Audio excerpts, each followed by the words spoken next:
నమస్కారం వార్తల్లోకి స్వాగతం. ముందుగా ముఖ్యాంశాలు. ఈ రోజు తెల్లవారుజామున అస్తమించిన ఈనాడు గ్రూప్స్ అధినేత రామోజీరావుకి నివాళులర్పించిన టీడీపీ తిరుపతి పార్లమెంటు అధ్యక్షులు గొల్లా నరసింహ యాదవ్. టీడీపీ జనసేన నాయకులు వైఎస్ఆర్సీపీ నాయకులు కార్యకర్తలపై ఉద్దేశపూర్వకంగా దాడులు చేస్తున్నారు. జిల్లా పార్టీ తరపున హైకోర్టుకు వెళ్లి ప్రైవేటు కేసులు వేయబోతున్నాం. ప్రతి ఒక్క కార్యకర్తకు పార్టీ ఎప్పుడూ అండగా ఉంటుంది పేర్కొన్న మాజీ మంత్రి కొడాలి నాని. వార్తల్లోని వివరాలు. ఈ రోజు తెల్లవారుజామున అస్తమించిన ఈనాడు గ్రూప్స్ అధినేత రామోజీరావుకి టీడీపీ తిరుపతి పార్లమెంటు కార్యాలయం నందు పార్లమెంటు అధ్యక్షులు గొల్లా నరసింహ యాదవ్ ఆధ్వర్యంలో నివాళులర్పించిన అనంతరం మీడియా ప్రతినిధులతో మాట్లాడారు. రైతు కుటుంబంలో జన్మించిన సాధారణ వ్యక్తిగా నుండి ప్రపంచ స్థాయి కీర్తి గడించిన మహా వ్యక్తి ఈరోజు మన మధ్య లేకపోవటం జీర్ణించుకోలేకపోతున్నామని, జర్నలిజానికి పత్రికా రంగానికి బండి తెచ్చిన ధీరుడని, తెలుగుదేశం పార్టీ పెట్టినప్పటి నుండి ఇప్పటి వరకు కూడా పార్టీ విజయానికి ఎనలేని సేవలందిస్తూ ప్రజాస్వామ్య విలువలను కాపాడుతూ ప్రత్యర్థుల అరాచకాలను నిర్మోహమాటంగా పత్రికల ద్వారా ప్రజలకు తెలియజేస్తూ రాజ్యాంగ విలువలకు కట్టుబడిన వ్యక్తి అని తెలిపారు. పత్రికా రంగంతో పాటు సినిమా రంగం, మార్గదర్శి చిట్ ఫండ్స్, వస్త్ర వ్యాపార రంగం మరియు ఇతర వ్యాపారాలన్నింటిలో కూడా తనదైన శైలితో ఎంతో మందికి జీవనోపాధి కల్పించిన మహానేత అని వివరించారు. ఆంధ్రప్రదేశ్లోనే కాక ప్రపంచవ్యాప్తంగా తెలుగువారి కీర్తిని దశ దిశలా వ్యాపింపజేసి సామాజిక సేవలందించి పద్మభూషణ్ అందుకున్న అధినేతకు మరొకసారి నివాళులర్పిస్తూ వారి పవిత్ర ఆత్మకు శాంతి కలగాలని కుటుంబ సభ్యులకు తమ ప్రగాఢ సానుభూతిని తెలిపారు. ఆయన ఒక ఉన్నత విలువలతో కూడిన దీన్ని మనం చూసాం. ప్రతి ఒక్క దీంట్లో కూడా ఆయన రాణించడం మనం చూసాము.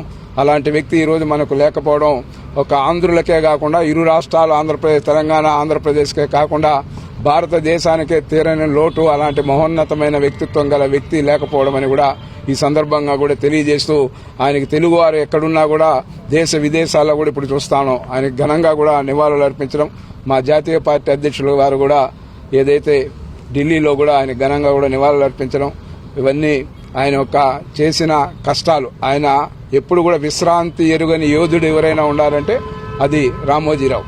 విశ్రాంతి అనేది లేకుండా ఈ వయసులో కూడా ఆయన కష్టపడి ప్రజల కోసం ఆ యొక్క ఏదైతే ఆయన నమ్ముకున్న సిద్ధాంతాలను ముందుకు తీసుకెళ్లడంలో ఎక్కడ కూడా రాజీ పడకుండా, ఎంతో మంది రాజకీయంగా కూడా ఆయన పైన ఒత్తిడిలు తెచ్చినా కూడా అధిగమించి ఆయన నమ్ముకున్న సిద్ధాంతాన్ని ప్రజల యొక్క పక్షాన నిలబడి అటు టీవీ రంగంలో కానీ, ఇటు సినీ రంగంలో కానీ, ఇటు పత్రికా రంగంలో కానీ ఆయన చేసిన సేవల్ని ఈరోజు ప్రజలందరూ కూడా మన చరిత్ర ఉన్నంత కూడా గుర్తించుకుంటారని కూడా ఈ సందర్భంగా కూడా తెలియజేస్తూ ఆయనకు మరొక్కసారి ఘనంగా కూడా నివాళులు అర్పిస్తాను. కష్టమంటే తెలిసినవాడు, కష్టపడినవాడు, కష్టపడే వారికి చేయూతనందించి కొన్ని వేల కుటుంబాలకు, లక్షల మందికి వెలుగులు నింపిన రవితేజుడు రామోజీరావు అని రాయలసీమ రంగస్థలి చైర్మన్ గుండాల గోపీనాథ్ రెడ్డి అన్నారు. ఎందరో కళాకారులకు స్ఫూర్తి అని, ఆయన బాల గాయకులలో ఉత్తేజాన్ని కలిగించి నవ యువతకు భవిష్యత్తు పునాది వేసిన మహనీయుడు రామోజీరావు అని తెలియజేశారు. ఈ కార్యక్రమంలో రంగస్థలి పత్రికా సంపాదకులు కెఎన్ రాజా, కళాకారులు శాంబోలు హరినాథ్, కళావతి, కేశవల్ రెడ్డి, చంద్రబాబు నాయుడు, సుబ్రహ్మణ్యం రెడ్డి, సుబ్రహ్మణ్య యాదవ్ వారి చిత్రపటానికి నివాళులర్పించి వారి కుటుంబ సభ్యులకు ప్రగాఢ సానుభూతి తెలియజేశారు. ఈరోజు చాలా బాధాకరమైన రోజు. కారణం మన ఈనాడు గ్రూప్స్ సంస్థల అధినేత రామోజీరావు గారు ఉదయం లేస్తేనే ఆయన చనిపోయారన్న వార్త వినడం చాలా బాధాకరంగా ఉంది. ఈరోజు ఆయన చనిపోయిన దానికి రాయలసీమ రంగస్థలి కళాకారులు అందరూ కలిసి ఆయన చిత్రపటానికి పుష్పాంజలి ఘటించి ఘన నివాళి అర్పించాం. రామోజీరావు గారు మన దేశ అభివృద్ధికి ఎంతో కీలక పాత్ర పోషించారు. సమాజంలోని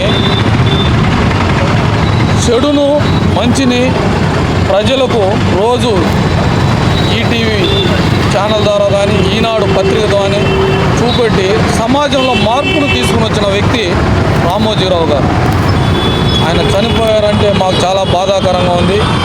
ఆయనకు ఘన నివాళి అర్పిస్తూ ఆయన ఆత్మకు శాంతి కలగాలని, అలాగే వెంకటేశ్వర స్వామి వారి కుటుంబ సభ్యులకు మనోధైర్యాన్ని కలిగించాలని ఈ సందర్భం కోరుకుంటూ ఆయన స్థాపించారు ఈనాడు ఈటీవీ కాకుండా సినిమా రంగంలో కూడా ఆయన పాత్ర చాలా కీలకం. ఆయన సినిమా రంగాన్ని ప్రపంచ దేశాల్లో మన ఖ్యాతిని చూపెట్టారు. అలాంటి మహోన్నత వ్యక్తి. అలాగే చిట్ ఫండ్ కంపెనీని కూడా స్థాపించి చిన్న చిన్న కుటుంబాలు కూడా చిట్ ఫండ్లో వచ్చి లాస్ట్లో ఆ చిట్ ఫండ్ తీసుకుని ఎంతోమంది చిన్న కుటుంబాలు వారి పిల్లల పెళ్ళిళ్ళకి కానీ దానికి కానీ శుభకార్యాలకు ఉపయోగించుకున్నారు, చదువులు. అలాంటి మంచి వ్యక్తి ఆయన చనిపోవడం చాలా బాధాకరంగా ఉంది. ఆయన ఘన నివాళి అర్పిస్తున్నారు. కౌంటింగ్ ముగిసిన తర్వాత టీడీపీ, జనసేన నాయకులు, వైఎస్ఆర్సీపీ నాయకులు కార్యకర్తలపై ఉద్దేశపూర్వకంగా దాడులు చేస్తున్నారని, వాళ్ళు దాడులు చేస్తుంటే పోలీసులు చూస్తూ ప్రేక్షక పాత్ర వహిస్తున్నారని, జిల్లా పార్టీ తరపున హైకోర్టుకు వెళ్లి ప్రైవేటు కేసులు వేయబోతున్నామని, ప్రతి ఒక్క కార్యకర్తకు పార్టీ ఎప్పుడు అండగా ఉంటుందని మాజీ మంత్రి కొడాలి నాని పేర్కొన్నారు. మొన్న 4వ తారీఖు ఎన్నికల కౌంటింగ్ అనంతరం ఈ కృష్ణా జిల్లాలో గాని రాష్ట్రంలో అనేక మంది తెలుగుదేశం పార్టీ, జనసేనకు సంబంధించినటువంటి నాయకులు, కార్యకర్తలు, వైఎస్ఆర్ కాంగ్రెస్ పార్టీ గ్రామ స్థాయి, వార్డు స్థాయి, మండల స్థాయి, నియోజకవర్గ స్థాయి యాక్టివ్ గా ఉండేటువంటి లీడర్స్ పైన ఉద్దేశపూర్వకంగా దాడులు చేస్తున్నారు. అదేవిధంగా వాళ్ళ ఇళ్లకెళ్లి ఇళ్లు పగలు కొడతాం, కార్లు పగలు కొడతాం, అర్ధరాత్రులు వెళ్లి వైఎస్ఆర్ కాంగ్రెస్ పార్టీ శ్రేణుల్ని భయపెట్టాలి, ఈ వైఎస్ఆర్ కాంగ్రెస్ పార్టీని డిస్టేజింగ్ చేయాలని చెప్పి పెద్ద ఎత్తున ప్రయత్నాలు చేస్తున్నారు. వాటిల్లో కొన్ని చోట్లయితే ఫిజికల్ గా వ్యక్తుల మీద దాడి చేయటం, కాళ్ళు ఇరక్కొడతాం, చేతులు ఇరక్కొడతాం, తల్ల బాగులు కొడతాం. అదేవిధంగా ఈ గ్రామాల్లో గాని ఇక్కడ గాని మీరు ఉండకూడదని చెప్పి వార్నింగ్లు ఇవ్వటం అనేక రకాలుగా చేస్తున్నారు. వీటికి ప్రత్యక్ష సాక్షులు పోలీసులు దగ్గరుండి వాళ్ళు కొడతాంటే వీళ్ళు చూస్తూ నిలబడి ఎంజాయ్ చేస్తున్నారు. ఈ రోజు మా దగ్గర పోలీసులు ప్రేక్షక పాత్ర వహించేటువంటి సన్నివేశాలు, తెలుగుదేశం పార్టీ అల్లరి మోకల్లో మా వాళ్ళ మీద దాడి చేస్తున్నటువంటి సన్నివేశాలు సీసీ ఫుటేజీలతో సహా, ఫోటోలతో సహా మా దగ్గర ఉన్నాయి. మేము ఎస్పీ గారికి గాని లేదా లోకల్ గా ఉన్నటువంటి పోలీస్ స్టేషన్ లో గాని కంప్లైంట్ ఇచ్చినా, ఒకవేళ మాకు ముందు సమాచారం ఉండి ఇట్లా గొడవ జరిగేటువంటి పరిస్థితి ఉందని చెప్పినా కూడా వాళ్ళు వచ్చి ప్రేక్షక పాత్ర వహించడం, అదేవిధంగా ఎటువంటి కేసులు కూడా కట్టినటువంటి పరిస్థితి లేదు. కాబట్టి మేము జిల్లా పార్టీ తరఫున మా దగ్గర ఉన్నటువంటి వీడియోగ్రాఫర్తో, ఫోటోగ్రాఫర్తో హైకోర్టుకు వెళ్లి ప్రైవేట్ కేసులు వేయాలని చెప్పి నిర్ణయించుకున్నాం. తప్పకుండా దాడులు చేసినటువంటి వాళ్లే కాదు, దాడులు చేస్తుంటే చూస్తున్నటువంటి పోలీసు వ్యవస్థ మీద కూడా కేసులు వేయటానికి సిద్ధంగా ఉన్నాం.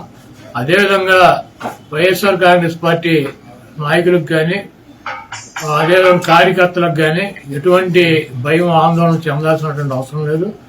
రేపు 2 రోజుల్లో జిల్లాలో ఉన్నటువంటి ముఖ్య నాయకులందరం కలిసి ప్రతి నియోజకవర్గానికి వెళ్లి దాడులు చేసినటువంటి వాళ్ళ ఇళ్లకెళ్లి ధైర్యం చెప్పేటువంటి కార్యక్రమం చేస్తాం. దీనికి జగన్మోహన్ రెడ్డి గారు కూడా మీరు ఎట్టి పరిస్థితుల్లోనూ కార్యకర్తలు గాని, నాయకులు గాని జరుగుతున్నటువంటి దాడుల్ని మీరు చూస్తూ ఊరుకోవద్దు. పార్టీ అంతా యాక్టివ్ గా ఉండి అందరూ ఒక వేదిక మీదకి వచ్చి వాటిని తిప్పి కొట్టాల్సిన అవసరం మన మీద ఉందని చెప్పి ఆయన కూడా చెప్పారు. కాబట్టి పోలీసు వ్యవస్థ ఒక అసమర్థమైనటువంటి వ్యవస్థగా ప్రేక్షక పాత్ర వహిస్తున్నటువంటి ఈ పోలీసు వ్యవస్థకి మరి మా నుంచి ఈ తెలుగుదేశం పార్టీ గోండాల నుంచి మా పార్టీ నాయకుల్ని, కార్యకర్తల్ని కాపాడుకోవటానికి మేము కూడా 2 రోజుల్లో రోడ్డు మీదకి వచ్చి ఎక్కడైతే మా వాళ్ళ మీద దాడులు జరిగినాయో, ఎక్కడైతే మా వాళ్ళని ఇబ్బంది పెడుతున్నారో ఆ ప్రాంతానికి వెళ్తాం. ఆ కాన్స్టిట్యున్సీకి గానీ, ఆ జిల్లాకు గానీ సంబంధించినటువంటి నాయకులందరూ కూడా పాల్గొంటారు. ఆ నియోజకవర్గంలో ఉన్నటువంటి లీడర్స్ గానీ, కార్యకర్తలు కూడా పాల్గొంటారు. తప్పకుండా లా అండ్ ఆర్డర్ ఇష్యూస్ కనుక వస్తే దానికి పోలీస్ వ్యవస్థే బాధ్యత వహించాలి. తిరుపతికి వచ్చే భక్తుల్లో మరింత భక్తిభావం పెంచుతూ తిరుపతి కీర్తి ప్రతిష్టలు పెరగడానికి నగర సంకీర్తన దోహదం చేస్తుందని గోవిందరాజస్వామి ఆలయ ఇన్స్పెక్టర్ రాధాకృష్ణ అన్నారు. తిరుపతి నగరంలో భక్తిభావం మరింతగా పెరగాలని, ఆధ్యాత్మిక వాతావరణంలో ప్రజలు నివసించాలన్న సంకల్పంతో స్థానిక రాయలసీమ రంగస్థలి చైర్మన్ గుండాల గోపీనాథ్ రెడ్డి నగర సంకీర్తన మండలి ఏర్పాటు చేసిన నగరంలో ప్రతి శనివారం భజన మండలి కళాకారుల చేత సంకీర్తన గోష్ఠి నిర్వహిస్తున్నారు. అందులో భాగంగా శనివారం ఉదయం భజన మండలి కళాకారులు సాంప్రదాయ వస్త్రాలతో స్థానిక గోవిందరాజస్వామి ఆలయం నుంచి 4 మాడవీధుల్లో నగర సంకీర్తన చేపట్టారు. నగర సంకీర్తన అనంతరం భక్తులకు అన్నప్రసాదాలు వితరణ చేయడం జరిగింది. ఈ కార్యక్రమంలో తిరుమలాచారి, వాసిరెడ్డి, మునినాథారెడ్డి, కాస్ప పద్మనాభం, చంద్రబాబు నాయుడు, కొండే చెంగారెడ్డి, శాంబూలో హరినాథ్, పొన్నాల జయజిరెడ్డి, సుబ్రహ్మణ్యం రెడ్డి, పార్వతి, పద్మ, ఉషారాణి, కల్పన, జయమ్మ తదితరులు పాల్గొన్నారు. ఓం నమో వెంకటేశాయ. తిరుపతి నగర సంకీర్త మండలి రాయలసీమ రంగస్థలి ఆధారంలో కళాకారుల బృందముచే మేము 7-8 మాసాలుగా ఉదయం 4:30 గంటలకు శ్రీ గోవిందరాజస్వామి ఆంజనేయ స్వామికి గుడికి ఎదురుగా ఉన్నటువంటి వద్ద చేరుకొని ఉదయమే స్నానాలు ఆచరించుకొని చేరుకుంటాము. ఇక్కడి నుంచి భజన బృందంతో బయలుదేరి తిరుమాడ వీధిలో తిరుగుతూ భజన బృందం చేస్తున్నాము. ప్రజలందరూ కూడా పుర ప్రజలందరూ కూడా ఈ బృందంలో పాల్గొని ఈ భక్తిభావంతో పిల్లలకు కూడా నేర్పించగలుగుతారని భావిస్తున్నాం. ఓం నమో వెంకటేశాయ. ఓం నమో వెంకటేశాయ. ఉదయం 4:30 నుంచి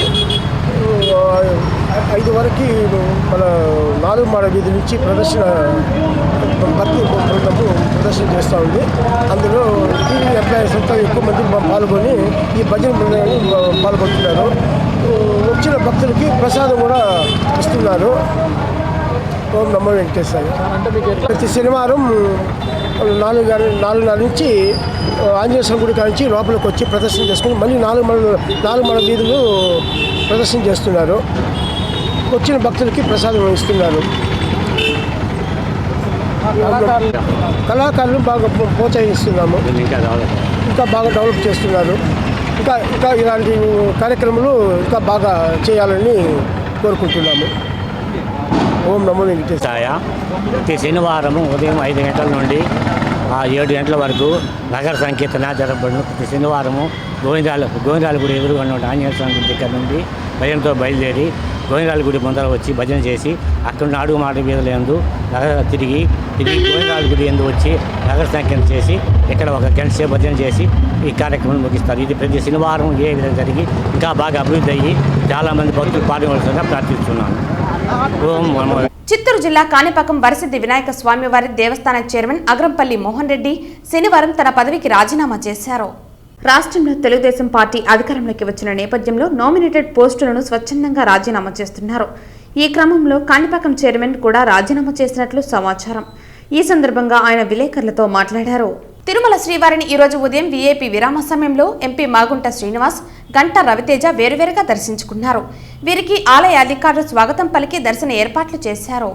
తిరుమల శ్రీవారిని ఈరోజు ఉదయం వీఐపీ విరామ సమయంలో ఎంపీ మాగుంట శ్రీనివాస్, గంటా రవితేజ వేరువేరుగా స్వామివారిని దర్శించుకున్నారు. వీరికి ఆలయ అధికారులు స్వాగతం పలికి దర్శన ఏర్పాట్లు చేశారు. దర్శన అనంతరం రంగనాయకుల మండపంలో వేద పండితులు వేద ఆశీర్వచనం అందించగా టీటీడీ అధికారులు తీర్థప్రసాదాలు అందించారు. ఆలయం వెలుపల గంటా రవితేజ మాట్లాడుతూ శ్రీవారి ఆశీస్సులతో రాష్ట్రాన్ని కాపాడిన చంద్రబాబు నాయుడుకు కృతజ్ఞతలు తెలిపారు. ఆంధ్రప్రదేశ్ ప్రజలు ఓటు వేసి భారీ మెజారిటీతో గెలిపించినందుకు కృతజ్ఞతలు తెలిపారు. నాన్నగారిని భారీ మెజారిటీతో గెలిపించిన ప్రజలకు అందుబాటులో ఉండి సేవలు అందిస్తానని గంటా రవితేజ తెలిపారు. తిరుమల శ్రీవారిని తెలంగాణ ఎంపీ గడ్డం వంశీకృష్ణ, ఎమ్మెల్యే గడ్డం వివేక్ వెంకటస్వామి కుటుంబ సమేతంగా స్వామివారిని దర్శించుకుని మొక్కులు చెల్లించుకున్నారు. దర్శన అనంతరం రంగనాయకుల మండపంలో వేద పండితులు వేద ఆశీర్వచనం అందించగా టీటీడీ అధికారులు పట్టు వస్త్రంతో సత్కరించి తీర్థప్రసాదాలు అందజేశారు. దర్శన అనంతరం ఆలయం వెలుపల ఎంపీ మీడియాతో మాట్లాడుతూ పార్లమెంటు ఎన్నికల్లో గెలిచిన తర్వాత స్వామివారి ఆశీర్వాదం కోసం వచ్చానన్నారు. కాంగ్రెస్ పార్టీ పెద్దపల్లిలో 131,000 మెజారిటీతో గెలిచిందని ప్రజలకు సేవ చేసే కాంగ్రెస్ పార్టీని గెలిపించారని పేర్కొన్నారు. దేశవ్యాప్తంగా జరిగిన ఎన్నికల్లో ప్రజలు కేసీఆర్, జగన్మోహన్ రెడ్డిని ఓడించారని, కేంద్రంలో నరేంద్ర మోదీకి కూడా ప్రజలు ఒక గుణపాఠం నేర్పించారని అన్నారు. తెలంగాణలో కాంగ్రెస్ పార్టీ రావటం కేంద్రంలో మంచి స్థానాన్ని గెలిచిందని తెలంగాణ ఎంపీ గడ్డం వంశీకృష్ణ తెలిపారు. భక్తుల కోసం మా తండ్రి వెంకటస్వామి కట్టించిన 50 గదుల గెస్ట్ హౌస్ 20 సంవత్సరాల గడువుతో కట్టించారని అన్నారు. ఎమ్మెల్యే వివేక్ మాట్లాడుతూ కుటుంబ సమేతంగా శ్రీవారిని దర్శించుకుని ప్రజలందరూ బాగుండాలని ప్రార్థించామన్నారు. వంశీకృష్ణ పెద్దపల్లి పార్లమెంట్ ఎలక్షన్స్లో గెలిచిన తర్వాత స్వామివారి దర్శనానికి రావడం జరిగింది.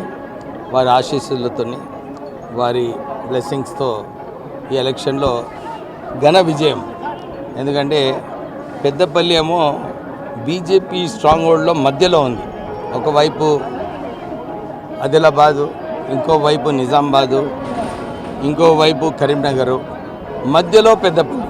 అన్ని 3 నియోజకవర్గాలలో ఆదిలాబాద్, కరీంనగర్, నిజామాబాద్లో బీజేపీ గెలవడం జరిగింది. కానీ పెద్దపల్లిలో కాకా వెంకటస్వామి గారి లెగసీ ఏదైతే ఉందో, వారు నేను ఎంపీగా లేనప్పుడు కూడా ఆ నియోజకవర్గంలో పనిచేయడము, పెద్దపల్లిలో కాంగ్రెస్ పార్టీ 1,31,000 మెజారిటీ, మంచి మెజారిటీతో ప్రజలు గెలిపించడం జరిగింది. దీంట్లో సాటిస్ఫాక్షన్ ఏంటంటే ప్రజలు గమనించినారు ఎవరు పని చేస్తున్నారు, ఎవరు పని చేయడం లేదు అని చెప్పి స్పష్టంగా కనబడుతుంది. కాగా వెంకటస్వామి గారు అక్కడ పార్లమెంట్ సభ్యునిగా అయిన తర్వాత కాంగ్రెస్ పార్టీ తరఫు నుంచి వారన్నా, వారి కుటుంబ సభ్యులు, నేనన్నా, ఇప్పుడు వంశీ అన్న కానీ కాంగ్రెస్ తరఫు నుంచి గెలవడం జరిగింది. కుటుంబ సభ్యులందరితో కలిసి తిరుమల తిరుపతి దేవస్థానం రావడం జరిగింది. దేవుడికి మొక్కి ప్రజలందరూ సుఖ సంతోషంగా ఉండి ఇదేదైతే ప్రజాపాలన ఎన్నుకున్నారో ప్రజలందరికీ న్యాయం చేసేటట్టు పనిచేసి ప్రజలందరికీ మంచి చేసే ఉద్దేశంతో వచ్చిన నాయకులను ఎన్నుకున్నారు. ఈసారి అందరూ ఖచ్చితంగా మంచి చేస్తామని చెప్పి మళ్ళొకసారి దేవునికి ప్రార్థిస్తూ మొక్కుకున్నాం. ఈ ప్రత్యేక విషయం ఏంటంటే కాకా గారు పెద్ద భక్తుడు ఉండేటోడు. వెంకటేశ్వర స్వామి అంటే చాలా ప్రేమగా ఎప్పుడు వచ్చి వారి ఆశీస్సులు తీసుకునేవారు. అదేవిధంగా ఈరోజు కాకాను గుర్తు చేసుకొని దేవుణ్ణి ప్రార్థించి ప్రజలందరూ సంతోషంగా ఉండాలని చెప్పి మొక్కుకోవడం జరిగింది. ధన్యవాదాలు. Thank you. చిత్తూరు జిల్లా కుప్పంలో గుడ్లనాయనపల్లి విద్యుత్ సబ్స్టేషన్లో విద్యుత్ షాక్కు గురై వ్యక్తి మృతి చెందిన ఘటన చోటు చేసుకుంది. విద్యుత్ షాక్కు గురై ఓ వ్యక్తి మృతి చెందాడు. గుడ్లనాయనపల్లి విద్యుత్ సబ్స్టేషన్లో ఈ ఘటన చోటు చేసుకుంది. మృతుడు హెల్పర్ ముత్తుకుమార్గా గుర్తించారు. పూర్తి వివరాలు తెలియాల్సి ఉంది. వార్తలు ముగించే ముందు ముఖ్యాంశాలు మరోసారి. ఈ రోజు తెల్లవారుజామున అస్తమించిన ఈనాడు గ్రూప్స్ అధినేత రామోజీరావుకి నివాళులర్పించిన టీడీపీ తిరుపతి పార్లమెంటు అధ్యక్షులు గొల్లా నరసింహ యాదవ్.